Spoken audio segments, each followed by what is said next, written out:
China has repeatedly refused to condemn Russia's attack on Ukraine, going so far as to refuse to call it what it is, a war.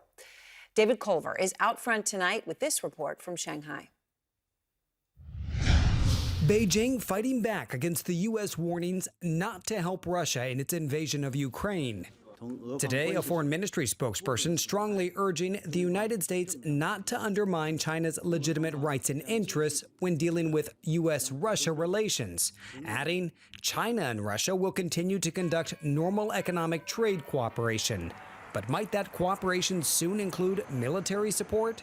Beijing would think of this as a tightrope walk, but I think from the perspective of most external observers, they see Beijing as really being an active support for Moscow.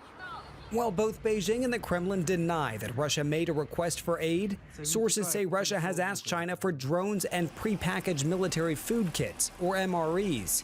In a 7-hour meeting Monday in Rome, China's top diplomat, Yang Jiechi, told U.S. National Security Advisor Jake Sullivan that China wants peace and could serve as a mediator, adding that Beijing is also providing emergency humanitarian aid to Ukraine. Chinese government are juggling between several different goals and try to be friends with all parties involved.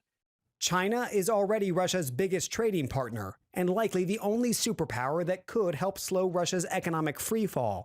About 3 weeks before the invasion, President Xi Jinping and Vladimir Putin announced an energy deal totaling about $100 billion, including construction of a new gas pipeline. Beijing also agreed to purchase 100 million tons of oil from Russia over the next 10 years. Then there's agriculture. The same week the West launched severe economic sanctions on Russia, Beijing announced details of a new wheat deal, expanding imports from all regions of Russia.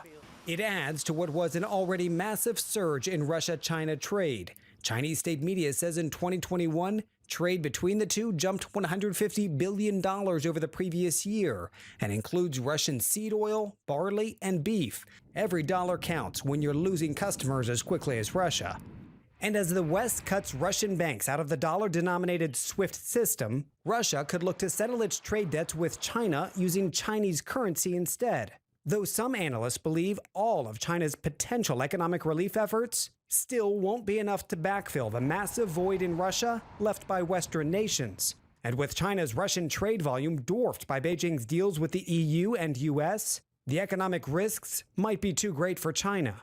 It is doing deep, significant harm to China's interests to attach itself to the burning and sinking ship that is Vladimir Putin.